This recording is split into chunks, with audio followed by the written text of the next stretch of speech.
Selamat pagi pemirsa, apa kabar Anda hari ini? Senang sekali kami dapat menjumpai Anda dalam berita Papua hari ini.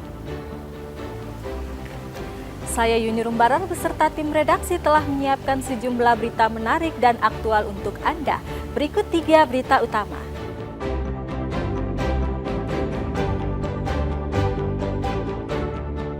Korban tewas pembantaian KKB OPM di Yahukimo bertambah 2 orang.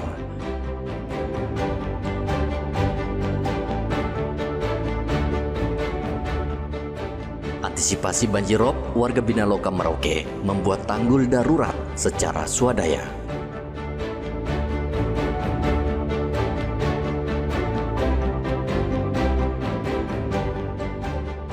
Berjuang hidup, Mama Koba berjualan rujak di Pantai Hamadi.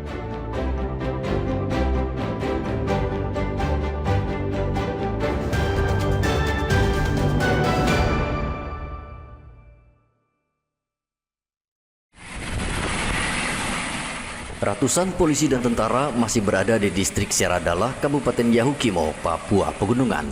Saat menyisir lokasi pertambangan emas ilegal, aparat menemukan lagi 2 jenazah. 2 jenazah ditemukan di Camp 33. Sebuah helikopter swasta dikerahkan ke lokasi untuk mengevakuasi 1 jenazah yang sudah berhasil dimasukkan ke kantong jenazah.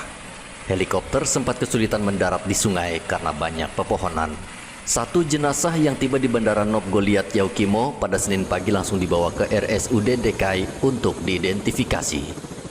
Kasatgas Humas Operasi Damai Kartens, Kombes Yusuf Sutejo mengatakan masih ada 1 jenazah di Camp 33 yang belum dievakuasi akibat cuaca buruk.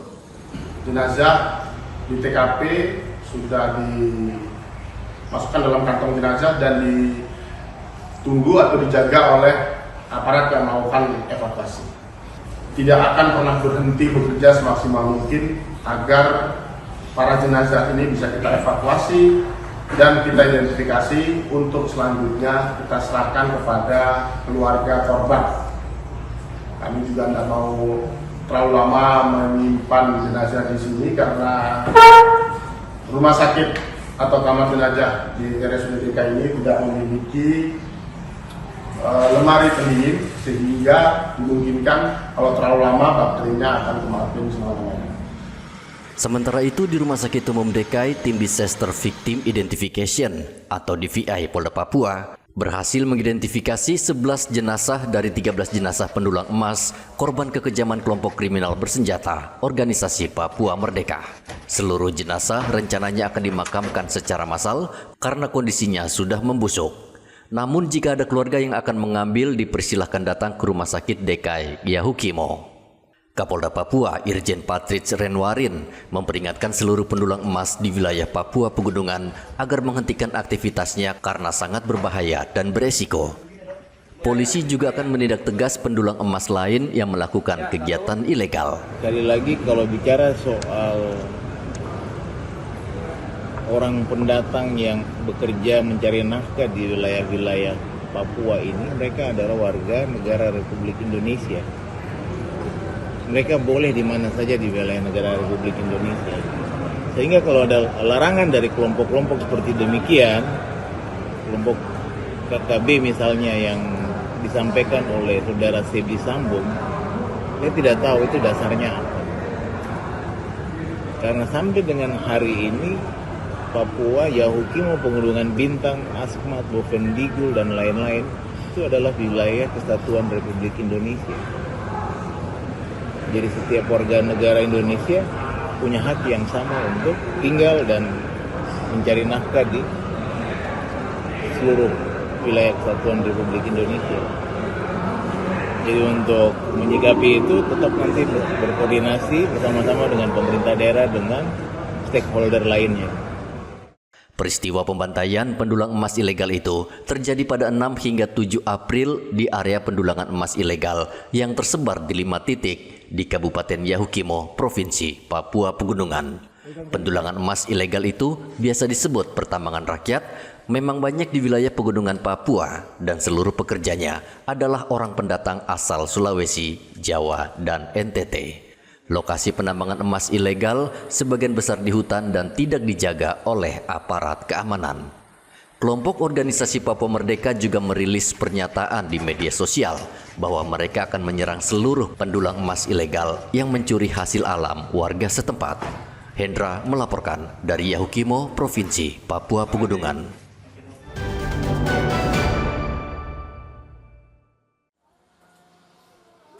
Keluarga Rusli yang tewas dibantai KKB OPM di Yahukimo meminta agar jasad Rusli tidak dimakamkan secara massal bersama korban lainnya.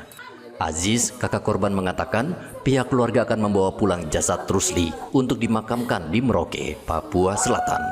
Keluarga juga siap untuk menanggung seluruh biaya kepulangan jenazah jika diperbolehkan. Ya, keluarga sangat berharap itu jenazahnya jangan dikubur massal karena sementara ini masih ada kakak kami yang di lokasi yang sampai saat ini belum bisa kami hubungi, dan kami sekeluarga ini berharap kita bisa memulangkan kami punya adik yang bernama Bungsu alias Rusli. Kalau memang tidak dibantu dengan pihak pemerintah, kita setiap keluarga berusaha semampu untuk memulangkan adik kami. Jadi Bapak punya harap untuk jangan dikubur massal? Ya, kami berharap itu jangan dikubur secara massal. Saat ini jasad Rusli alias Bungsu berada di RSUD DKI. Sejauh ini aparat sudah mengevakuasi 12 dari 13 korban ke kediaman KKB OPM termasuk Rusli. Ke-13 korban yang tewas merupakan pendulang emas ilegal. Mereka diserang KKB OPM pada tanggal 6 dan 7 April lalu. Muhammad Ridwan melaporkan dari Merauke, Papua Selatan. Terima kasih.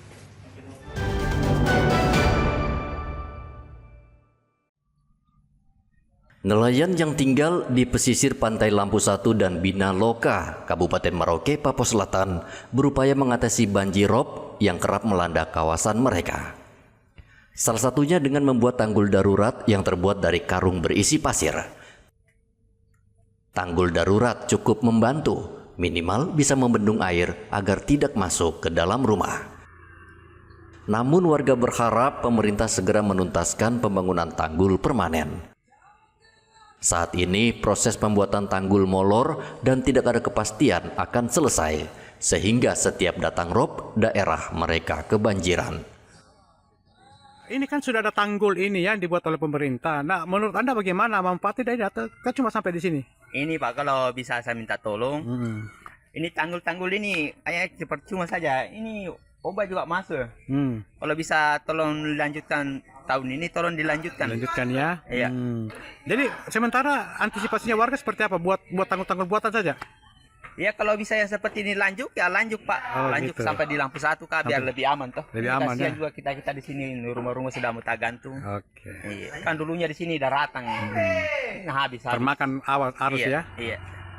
Tanggul darurat yang dibangun masyarakat terlihat berjejer dari pesisir pantai Lampu Satu dan Bina Loka. Warga berharap pemerintah segera bertindak karena warga dan nelayan di kawasan pesisir sudah bertahun-tahun dilanda banjirop. Muhammad Ridwan melaporkan dari Merauke, Papua Selatan.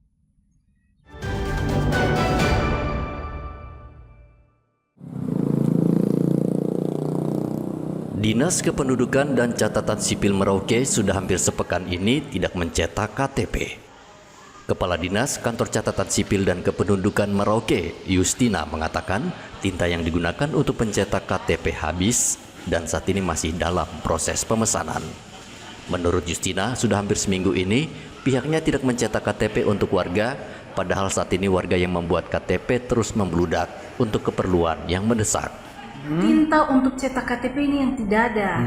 Kasihan kita tahun kemarin itu kita fokus dengan pemilu, jadi anggaran tahun lalu itu ada sekitar 500 lebih. Itu kita bisa pengadaan 129 ribbon, karena 1 ribbon itu 4.600.000. Kalau tidak salah 4.600.000 itu 1 ribbon.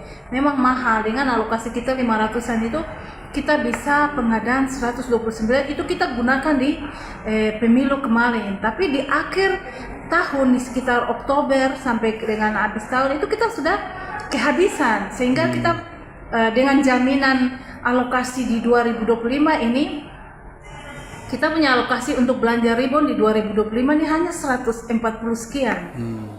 Jika mendesak, warga bisa membuat KTP melalui situs Disduk Capil dalam program Kartu Identitas Diri yang bisa diakses lewat ponsel berbasis Android sambil menunggu tercetaknya KTP fisik. Muhammad Ridwan melaporkan dari Merauke, Papua Selatan.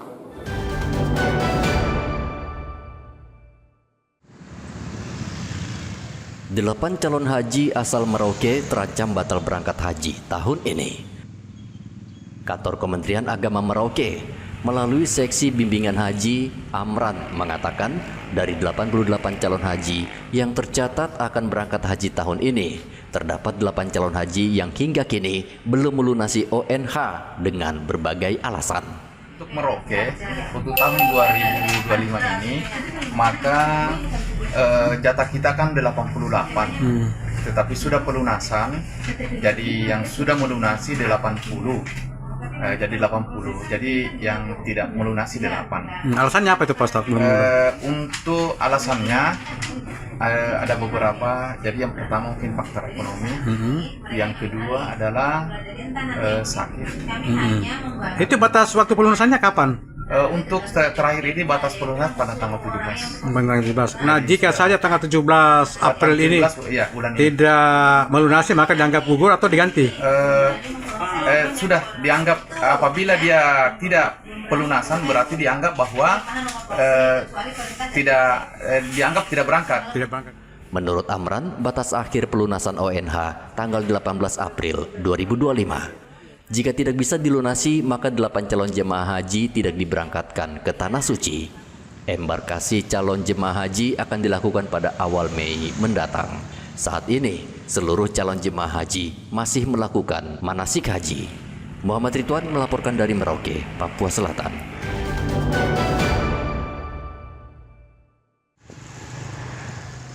Bupati Merauke Yosep Gepse meminta masyarakat, khususnya orang tua dan sekolah, untuk mewaspadai peredaran ganja yang belakangan marak terjadi di Merauke, Papua Selatan.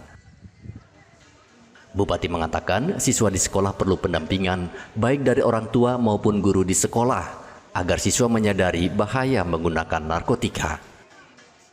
Menurut Bupati, pemerintah Merauke akan memberikan perhatian khusus terkait masalah ini. Yang pertama, ini kan persoalannya bukan hanya berkaitan dengan tugas layanan pemerintah, tapi pendidikan di rumah itu juga menjadi penting. Ada orang-orang tua yang mungkin ya harus lebih memperhatikan anak, harus lebih membina kehidupan rumah tangganya supaya bisa lebih baik. Kita pemerintah daerah tentu akan pendidikan, misalnya kita dorong pendidikan dasar juga harus kita perkuat sehingga sebanyak mungkin anak-anak memperoleh akses pendidikan, sehingga ada pendampingan di sekolah dan juga di rumah sehingga anak-anak kita jangan sampai terjerumus. Ya, tetapi ya kita harus optimis bahwa Merauke kita tetap bangun Merauke bukan hanya fisik tapi karakter manusianya juga harus kita bangun. Pekan lalu, 3 pelajar diringkus polisi karena menjual narkoba jenis ganja. Mereka menjual narkoba karena terpengaruh pergaulan negatif selama bersekolah. Muhammad Ridwan melaporkan dari Merauke, Papua Selatan. Kita pisahkan dulu.